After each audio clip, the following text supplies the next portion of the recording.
তোর জুতা দিয়ে মিথ্যা কথা কইলে, মিথ্যা কথা একদম বলবি না। মিথ্যা। আপনি মানুষজনের সম্মুখে এরকম ভাষা কেন ব্যবহার করছেন? সরি। বিহেভ দেখছেন, আরো দেখবেন। আমি একজন দুবাই প্রবাসী, তার সাথে আমার প্রথম দেখা হয়েছে 2010 19 ডিসেম্বর নারায়ণগঞ্জ সানারপাড়ের একটা ফ্ল্যাট বাসায়। পরে ওখানে ওই গিয়ে আমি মেয়েটাকে দেখি আর কি, দেখা ওই যে এক টাকা নিতে ওকে আমার পছন্দ হয়ে গেছে, বা ও আমার দিকে তাকাইছে, আমাকে একটা মন্তব্য করছে। ওকে উত্তর দিলাম যে আমি যদি আপনাকে বিয়ে করি আপনি কি বিয়ে করবেন? সে বলল যে হ্যাঁ, যদি আপনি আমাকে নিয়ে ভালো রাখতে পারেন, ভালো আমার জীবনটা সুন্দরভাবে গড়িয়ে দিতে পারেন, তাহলে আমি অবশ্যই আপনার সাথে জীবনের সাথে জড়াবো। তখন বললাম আচ্ছা ঠিক আছে। তখন ওই ওর বাবারে ফোন দিল যে আব্বু এই ব্যাপার, আমি তো একটা ছেলের পছন্দ করি, ছেলেটা আমাকে পছন্দ করে, তা আমরা বাড়িতে আসতেছি, আইসা আপনাদের সাথে বিয়ে করবো। তার গ্রামের বাড়িতে গেলাম। পরে আমি বিয়ে করলাম ওদের ফ্যামিলির মাধ্যমে, আমার ফ্যামিলির কেউই ছিল না। বিয়ে করার পরে আমরা ঠিকঠাক মতো চলতেছি। পরে আমি মনে করেন যে আপনার মার্চের 14 তারিখে দুবাইতে চলে আসি। এই 1 বছর আমি দুবাইতে ছিলাম, 1 বছর পরে আবার বাংলাদেশের ছুটি দিয়ে গেছি। এই 1 বছরের মধ্যে ওর সাথে মনে করেন যে আপনার 24 ঘন্টার মধ্যে মানে 16 ঘন্টায় আমরা ফোনে কথা বলতাম। আমি যখন ছুটিতে যাই, যাওয়ার পরেই আমার বড় ছেলে, আমার ওই ছেলেটা কনসিভ হয়। আমি 1 মাস বাংলাদেশে ছিলাম, থাকার পরে আমি আবার আইসা পড়ি। যখন আমার ছেলেটা দুনিয়াতে আসছে আপনার জানুয়ারির 12 তারিখ, আমি মার্চের 14 তারিখে মানে ক্যান্সেল করে একবারে চলে গেছি বাংলাদেশে। ওর বাবার বাড়িতে ছিল, সেখান থেকে টুঙ্গি আরিসপুরে, সেখানে আমি বাসা নেই। বাসা নেওয়ার পরে আমরা মনে করেন যে সেই 2014 সাল থেকে 16-17 সাল পর্যন্ত আমাদের সম্পর্কটা অনেক ভালো ছিল, খুব সুখের সংসার ছিল আমাদের। এর মধ্যে আমি কখনো ওকে কোনো ব্যাপারে সন্দেহ পোষণ কিছুই করতাম না। ঝগড়াটা শুরু হলো আপনার 2018 সালে। 2018 সালে আমি দেখতে পাইলাম অন্য একটা লোকের সাথে তার সম্পর্ক, যে লোকটা তার পূর্ব পরিচিত ছিল। আর তোমার প্রতি সপ্তাহে বাড়িতে যেতে হবে কেন? তোমার বাড়িতে এমন কি কাজ? ওই যে আপনার বাড়িতে যাওয়ার উদ্দেশ্য একটাই, সেখানে তার পরকীয়া ছিল, একটা পিস্টান আছে, বিভিন্ন ধরনের কথাবার্তা, এগুলো আমি শুনি, ফলো করতেছি। ঠিক আছে, এটা নিয়ে বিভিন্ন ধরনের অনেক ঝগড়াঝাটি, কথাবার্তা, অনেক কিছু হয়েছে। হওয়ার পরে একদিন ডিসিশন নিলাম যে না, তোমার সাথে আর থাকা যাবে না। সিদ্ধান্ত দেওয়ার পরে আমরা দুজনেই কাজী অফিসে গেলাম। তখন আমার ছেলেটা সাথে ছিল। তখন কাজী আমার বাচ্চাটারে দেখা সে বলতেছে দেখেন, তা আপনাদের দুজনকে যত কিছু হয়েছে আপনাদের সাংসারিক ভাবে ছোটখাটো কিছু হইতে পারে, তা আপনারা দুজনে মিট হয়ে যান। এই বাচ্চাটা দেখে আমার অনেক মায়া লাগছে, আপনারা এই কাজটা আর করেন না। তখন সেখান থেকে কাজী আমাকে বুঝাই দিছে। আমি বুঝে ওরে নিয়ে চলে আসছি বাসায়। আসার পর সে আমাকে বললো যে শাওন, আমি অনেক বড় ভুল করছি, পাপ করছি, জীবন আর কোনোদিন আমি এই সমস্ত কাজ আর করবো না। আমি বাকিটা জীবন তোমার নিয়ে থাকতে চাই, তোমার নিয়ে বাঁচতে চাই। এটা বলার পরই আমরা আবার সুন্দর মতো চলা শুরু করলাম। তার প্রতি আমি পূর্ণাঙ্গ বিশ্বাস অর্জন করলাম। আমার দ্বিতীয় ছেলে কনসেপ্ট হলো। পরে আমি আপনার 2022 নভেম্বরের 9 তারিখে দুবাই আসি। আসার পরে সে আবার আরেকটা পরকীয়া জড়িত হয়। জড়িত হওয়ার পরে এটা আমি মনে করেন যে আপনার ফেব্রুয়ারির মাঝামাঝি বুঝতে পারি। বুঝার পরে আমি তার এটা নিয়ে অনেক কিছু বলার পরেও সে এটা মানে নাই। ইভেন 1 মে 2023 1 মে ছেলের সাথে সে ঘুরতে যায়, হোম ডেটিং এ গেছিল। কিভাবে টের পেলেন যে সে আরেকজন ছেলের সাথে রুম ডেটিং এ গেছে? এটা কিভাবে টের পেলেন? এটা আমি জানতে পারলাম হইলো এই যে আপনার মাঝখানে যে গ্যাপ ছিল আপনার মেয়ের আগের থেকে, মানে জানুয়ারি, ফেব্রুয়ারি, মার্চ, এই 3টা মাসে যে সে আমার সাথে কথা বলতো, আমার প্রতি যে আন্তরিকতা ছিল, এটা আমি কখনো তার চোখে আর দেখি নাই। সে সবসময় আমার অ্যাবাউট আপনাকে অ্যাভয়েড করতে, এই জন্য আপনি মনে করে নিলেন আরেকজনের সাথে রুম ডেটিং এ গেছে। হ্যাঁ, না, ঘটনাটা এইরকমই আর কি। এ আসতেছে ঘটনা। এ যখন 1 মে আপনার হোম ডেটিং এ গেল, যাওয়ার পরে ওই দিন সারাদিন আমি তারে ফোন দিছি, ওর ফ্যামিলির সবাই ফোন দিছে, ওই কারো ফোন রেসপন্স করে নাই, সারাদিন বাইরে ছিল। যেহেতু ফোন রিসিভ করে নাই, সেহেতু সে রুম ডেটিং এ ছিল, এটা তো বুঝে নিয়েছেন আপনি। হ্যাঁ, আমি ওর ফ্যামিলির কাছে যখন বিচার দেই, ওর ফ্যামিলি আমার বলে তুমি কেন বিদেশ গেছো, যদি বউরে এত সন্দেহ করে, তোমার বিদেশ যাওয়ার দরকার কি ছিল? মানে সে বলতো যে শাওন এখন বিদেশ গিয়ে আমার সন্দেহ করে। পরে রাত্রে 8:30 বাজে সে আমার ফোন রিসিভ করছে। করার পরে তার আমি প্রশ্ন করলাম, সে উল্টা পাল্টা অনেক কিছু বলছে। বলার পরে আমি 1 তারিখ থেকে 5 তারিখ পর্যন্ত এটা জানার জন্য তার আমি অনেক রিকোয়েস্ট করছি যে আগে পরে আমি তোমার অনেক কিছু স্যাক্রিফাইস করছি, এখন দেখো এটাও তুমি আমার সাথে স্বীকার করো, আমি তোমার এটাও আমি তোমার মাফ করে দেবো। সে আমার সাথে স্বীকার করে নাই। না করার পরিপ্রেক্ষিতে আমি দুবাই থাকা অবস্থায় তার ইমুটা হ্যাক করি। তার ইমুতে যখন প্রোফাইলে আমি ঢুকছি, ঢুকার পরে ওই যে ছেলের সাথে যে 1 তারিখে সে ডেটিং এ গেছিল, যাওয়ার পরে সেখানে তাদের চ্যাটিং, ভয়েস এবং ছবি, যে আপত্তিকর ছবি তাদের আদান প্রদান হয়েছে, এগুলো আমার চোখে পড়ে। পাওয়ার পরে আমি এই ওর ফ্যামিলির কাছে পাঠাইছি। আর ওই যে আমার সে কালার বানাইছে, আমি বিদেশে এসে তার সন্দেহ করি। পরে সে মনে করেন যে বিকেল 4:30 বাজে আমার ফোন দেয় যে আজকে থেকে আর তোর সাথে আমার সব যোগাযোগ বন্ধ। আপনার সাথে তার প্রথম পরিচয় কোথায় হয়েছিল? আমার সাথে ওনার পরিচয় হয়েছে, উনি আমাকে রং নাম্বারে ফোন দিছে। আমার লাইফের আমি সমস্ত কথা ওনার কাছে শেয়ার করি। প্রথম আমি ওনার পছন্দ করতাম না। ওনাকে আমি যেদিন প্রথম দেখছি বলছি যে আপনাকে আমার ভালো লাগে না, কারণ ওনার হাইটটা আমার থেকে মনে হয়েছে যে কম। পরে বলতেছে না তোমাকে আমার ভালো লাগছে, আমাকে তোমার একদিন ভালো লাগবে। তো এরকমভাবে কথা বলতে বলতে আমাদের মধ্যে একটা ভালো সম্পর্ক হয়। তারপর আমাদের বিয়ে আমাদের বাড়িতে গিয়ে হয়। আপনার পরিবারের সম্মুখে বিয়েটা হয়? হ্যাঁ, আমার পরিবারের সম্মুখে। সেখানে শাওনের কোনো কেউ ছিল না? শাওনের কেউ ছিল না। শাওন বলছে যে আমি ওরে পছন্দ করি, আমি আনমেরিড, আমার বাড়ি আমি জুরাইনের লোকাল, আমি আমার কাপড়ের ব্যবসা আছে কারণ বাজারে। তো ওইখানে বিয়ে হওয়ার পরে উনি কিছুদিন পরে বাইরে চলে যায়। আমি 1 বছর আমার বাবার বাড়িতে ছিলাম।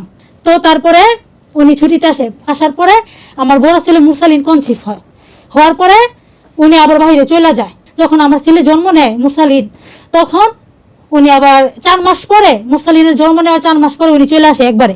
তারপরে উনি আমার নেটঙ্গি ভাড়া যায়। তো ওইখানে যাওয়ার পরে উনি সংসার চালাতে পারেন না। আমি তখন জব করি, 6 মাসের বাচ্চাকে রেখা আমি জব নেই। উনি সংসার চালাতে অক্ষম, ওনার নারীর নিশা আছে। শুধু আমারে দিন রাত বুক করতো, রাত্রে আইসা রান্না বান্না করে বাজার করে রাতের 1-1টা শুতাম। কিন্তু এই পশুর হাত থেকে আমি একটা রাত্রের জন্য আমি নিস্তার পাই নাই। এক পর্যায়ে আমি শুকাইতে আমার এখানকার হাত ডিবির হয়ে যায়। আপনি আমাকে এটা বলেন যে বিয়ের পর আপনার কারোর সাথে পরকীয়া তার সামনে ধরা পড়েছিল? না, হ্যাঁ, না, জি, কখনোই না। ওই প্রমাণ দিতে পারবে উনি? আপনি আমাকে বলেন শাওন সাহেব, 2010 সালে বিয়ে করলেন, এই 10 থেকে 22-এর মধ্যে এই 12 বছর তার কোনো পরকীয়া আপনার সামনে ধরা পড়েছিল? অবশ্যই কোনো প্রমাণ আছে? আমি কি জানতাম যে পরকীয়া করে একজনের সাথে চলে যাবো, আমি এগুলা নিয়ে আসতে হবে? প্রমাণ আছে, বর্তমানে আমার হাতে নেই। আমাকে সময় দিতে হবে, আমি প্রমাণ দিব অবশ্যই। আপনি ডিভোর্স কেন দিয়েছিলেন? ডিভোর্স দেওয়ার অনেক কারণ ছিল ওনাকে।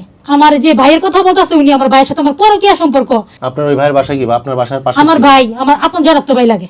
ওনার সাথে আমার বিয়ে হয়েছে 12 বছর। 12 বছরে আপনার 22টা ঈদ, 11 বছরে 22টা ঈদ। জি, 11 বছর আমরা সংসার করছি। 11 বছর পরে আমরা ডিভোর্স হয়েছে।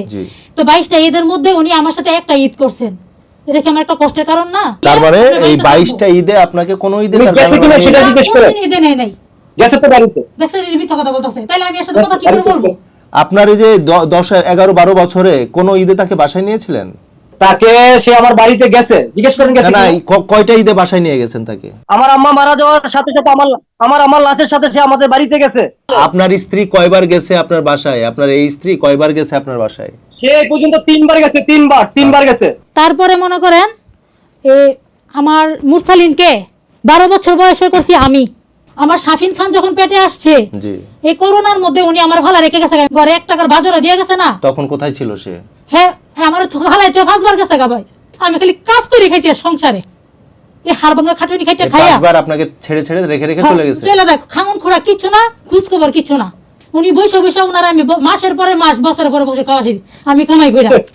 এই সব কারণে একটা সময় ডিভোর্স দিয়ে দিয়েছে। আমি বিরক্ত হইয়া আল্লাহ, আমি সহ্য করতে পারি নাই। উনি বসে শুয়ে খালি খাইতো। প্রত্যেকটা বাসা বাড়িওয়ালার জিজ্ঞাসা করবেন যে ঘর ভাড়া কে দিত। তার জুতা দিয়ে মিথ্যা কথা কইলে, মিথ্যা কথা একদম বলবি না। আপনি মানুষজনের সম্মুখে এরকম ভাষা কেন ব্যবহার করছেন? সরি শাওন, বর্তমানে তো আপনার সাথে তার সম্পর্ক নাই, তাই না? সম্পর্ক আছে। আপনি কেন এটাকে অ্যাভয়েড করতেছেন গুরু? আমি জানি এগুলা। এটা হচ্ছে থানার অভিযোগপত্র। এগুলো আমি জানি। সে যে মডেল থানায় আমার নামে অভিযোগ করছে, সে তার সাথে আমার কথা হচ্ছে। এই 2-3 বছরে, এই 2-3 বছরে, সজীব করাইছে। এই 3 বছরে 2বার অভিযোগ জানিয়েছে। শাওনের নামে অভিযোগ জানানো হয়েছে 2বার। এটা হচ্ছে ডিভোর্স লেটার, যেটা 2022 সালের। আচ্ছা, এটা হচ্ছে তালাকের হলফনামা। এটা হচ্ছে মে মাসের 8 তারিখে 2022 সাল। ববিতা দাবি করছে 2022 সালের 8 তারিখ মে মাসে তার সাথে তার ডিভোর্স হয়ে গেছে। ডিভোর্স করার পরে আমার সাথে সংসার জীবনে লিপ্ত ছিল। আমাকে ব্ল্যাকমেল করছে। আমার ছবি উনি তুলে রাখছে আমার ঘুমের মধ্যে। এই ছবিতে এখন আমার মোবাইল আছে, আমি আপনাদের দেখাতে পারবো। গ্রুপ আছে আমার কাছে। ওই বর্তমানে যে ছেলের সাথে সম্পর্ক করছে, ওই ছেলে ওর নেগেট ভিডিও ছবি তুলে রাখছে। এগুলো আমার কাছে পাঠাইছে। এগুলো স্ক্রিনশট মারা আমার কাছে আছে গুরু, আমি আপনাকে দিতে পারি এখন। উনি যেটা বলছে সেটা 2022 সালের মে মাসের 8 তারিখে আপনার সাথে ডিভোর্স হয়ে গেছে। আপনি বলতেছেন যে তারপরও আপনার সাথে সম্পর্ক ভালো হয়েছে। সম্পর্ক ভালো হতেই পারে, কিন্তু ডিভোর্স তো উইথড্র করে নাই। ববিতার কথা মতো তো ডিভোর্স উইথড্র করে নাই, এবং আপনার নামে 2-2বার থানাতে অভিযোগও করেছে আপনার এই সমস্ত কার্যকলাপের জন্য। না, এগুলো সে যখন পরকীয়া যুক্ত হইছে, লিপ্ত হইছে, আমাকে যখন সে ব্যবহার করতে গেলে তখন সে ওই সজীব নামে যে ছেলের সাথে সে বাইরে গেছে, ওই ছেলে আমি কারোর ওই সাথে ছেলে বাইরে যাই না। তার আমার সাথে কোনো কথা নেই। আপনি আমার ছেলে, আমি গিয়ে আপনি আমার ছেলে মুরসালিন, গো। আমি এর ডিভোর্স দেওয়ার এক বছর পরে কি একজন আপনি আমার ছেলে মুরসালিন, এটা তো আপনি শুনবেন, আমি ওর সাথে এখনো কথা বলবো না। খালি পড়ায় প্রতিদিন হেরে শিখায় মুরসালিনটা শিখায় এই মুরসালিন আপনার কাছে ছিল, দুই ছেলে আপনার কাছে ছিল। 12 বছর করছি আমি এবার চিটারে 5 মাস ধরে আমার পুতেরে দিছি হ্যাঁ অত্যাচার হ্যাঁ ব্ল্যাকমেলে ওই শিখাবে ছেলে কি বলে জানেন? এর মতো নষ্ট মহিলা আমার দরকার নাই, এর মতো নষ্ট আমার দরকার নাই। আমি বিয়ে বসাতে আমার সে কি বিয়ে আমার বসাতে ছেলে, আমার ছোট ছেলেকে বিয়ে। সংসার করতে পারবে ওই না বর্তমানে যে ছেলে, সে তো সজীবকে বর্তমানে যে একজন ছেলে, হ্যাঁ। সজীব নামের ওই ছেলেকে যে সে তো বিয়ে করেছে, হ্যাঁ। তো আপনার সাথে ডিভোর্স হওয়ার পর বিয়ে হলে প্রবলেম কোথায়? ডিভোর্স, ও তো ডিভোর্স করার পরে আমার সাথে সংসার জীবনে হয় লিপ্ত নাই। ছিল। 22শে নভেম্বরে বিদেশ আসার পরে ওরে এই পর্যন্ত 2 বছর 8 লক্ষ টাকা দিছি, এগুলোর রেফারেন্স আমার কাছে আছে, কল রেকর্ড আছে। ওই 8 লাখ টাকার হিসাব দিতে বলেন আমি বিকাশে পাঠাইছি, বিকাশের নাম্বার আছে, রিসিট আছে, সবকিছু আমার কাছে আছে। আচ্ছা, আপনি ফেসবুকে ভিডিও ছাড়েন, তার সঙ্গ ভিডিও ছাড়েন? না, আমি অন্য কোনো ভিডিও ছাড়ি না। আমি ওই ছেলের সাথে তার যে অন্তরঙ্গ যে ছবিগুলো আমার কাছে আসছে, তো সে তো সেই ছেলেকে বিয়ে করেছে, সে তো সেই ছেলেকে বিয়ে করেছে, আপনি তার সাথে ছবি কেন ছাড়বেন? না আমি ওগুলো কোনো ছবি ছাড়ি নাই। আমার সাথে যে সে যে প্রতারণা করছে আমার সাথে, আপনি আমার সাথে যে ছবি কথাগুলো ছেড়েছেন হয়েছে, কিনা, এই পর্যন্ত ছবি ছেড়েছেন কিনা? হ্যাঁ সেটাই বলতেছেন, সেটাই বলতে আমার সাথে এক যে কথায় প্রতারণা করছে, অ্যানসার যে দেন, কথাগুলো আমার সাথে, হ্যাঁ অথবা না। ওগুলো আমি ছাড়তেছি। হ্যাঁ ওগুলো আমি ছাড়তেছি। আপনি বলছেন যে ডিভোর্সের পরও ববিতা আপনার সাথে সংসার করেছে, কিন্তু ববিতা বলছে যে না, সে আমাকে আমার অশ্লীল ছবি দেখিয়ে, স্বামী থাকা অবস্থায় অশ্লীল ছবি দেখিয়ে আমাকে ব্ল্যাকমেলিং করে বিভিন্ন সময় আমাকে তার সংসারে নেওয়ার চেষ্টা করতো, বাধ্য করতো, এবং প্রতিনিয়ত আমার কাছ থেকে দুবাই থেকে ভিডিও চাইতো। এটা হচ্ছে ববিতার বক্তব্য। আর আপনি বলছেন যে না, তার সাথে সংসার করেছি, আপনি এটা বলেছেন। সজীবকে কবে বিয়ে করেছেন আপনি? 1 বছরও হয় না, এই যে আমাদের বিয়ের কাবিন নামা নিয়ে আসছে দেখেন, ওনাকে ডিভোর্স দেওয়ার 1 বছর 2 বছর পরে কি আমি বিয়ে করার রাইট নাই? এটা হচ্ছে নতুন যিনি বিয়ে করেছেন, 1 বছরও হয় নাই, কাবিননামা, এটা সেই বিয়ের কাবিননামা, বিয়ে বিবাহের ঘোষণাপত্র। বর্তমানে ববিতা চাচ্ছে যে আপনি তার বর্তমান সংসারে আর ঝামেলা করেন না, যেহেতু সে আরেকজনের স্ত্রী এখন বর্তমানে। আমি আমার ছেলেকে চাই, বড় ছেলেকে যেভাবে দিয়ে দিচ্ছে, আমার ছেলেটাকে আমার পাশে মাল কামানা, আমার টাকা পয়সা এগুলো ফেরত পারবো না। আমি ওর পিছে থাকতে চাই, আমি ওর বলে দিচ্ছি কষ্ট কথা। আচ্ছা, একজন করে বলেন। হ্যাঁ বলেন। আমার বাবা বাড়িতে রেখে 2টা সন্তান পাচ্ছি, এখন আপনার ভবিষ্যতে বাচ্চা হওয়ার সম্ভাবনা নাই বিধায় আপনি সাবিনকে রাখতে চাচ্ছি। এটা আসলে ডিসাইড করবে কোর্ট, মাননীয় আদালত এটা সিদ্ধান্ত নেবে যে এই সংসার বাচ্চাগুলো, 2 জন বাচ্চার অভিভাবকত্ব কে পাবে, বাবা না মা, সেটা মাননীয় কোর্ট সিদ্ধান্ত নেবে। এটা তো আপনি জোর করে নিতে পারেন না মায়ের কাছ থেকে। প্রথম কথা হচ্ছে যে আপনি যে ছবিগুলো ছাড়ছেন ফেসবুকে, এগুলো তো আইনত দণ্ডনীয় অপরাধ। সে আমার রানিং স্ত্রী, সে আমার সাথে প্রতারণা করছে, সে আমার সাথে প্রতারণা, বিশ্বাসঘাতকতা করছে। তো আপনি তো এটার মানে আপনার যে রানিং স্ত্রী, এটা তো কাগজ রেফারেন্স আমার কাছে আছে, এগুলো আমার কাছে আমার কাছে কল রেকর্ড, ভিডিও রেকর্ড, যা কিছু দরকার, কি বলছে, কখন কি দরকার, সবকিছু আমার কাছে আছে। আমি রেফারেন্স নিয়েই কথা বলতে। আপনি ছবি তার মানে ছেড়েছেন, আরো ছাড়বেন তাই বলতে চাচ্ছেন, এটা বন্ধ করবেন না?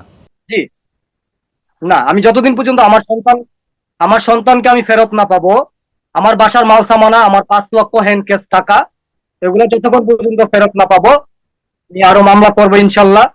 কারণ আমার জন্মদাতা ছেলে অন্য কাউকে বাবা ডাকবে, আমি জীবিত থাকা অবস্থায় এটা মেনে নিতে পারবো না। এখানে কার অপরাধ বেশি? আপনার মতামত কমেন্টে অবশ্যই জানান। আপনার মতামত দর্শককে দিশা দেখাবে। সাবস্ক্রাইব করে পাশে থাকুন।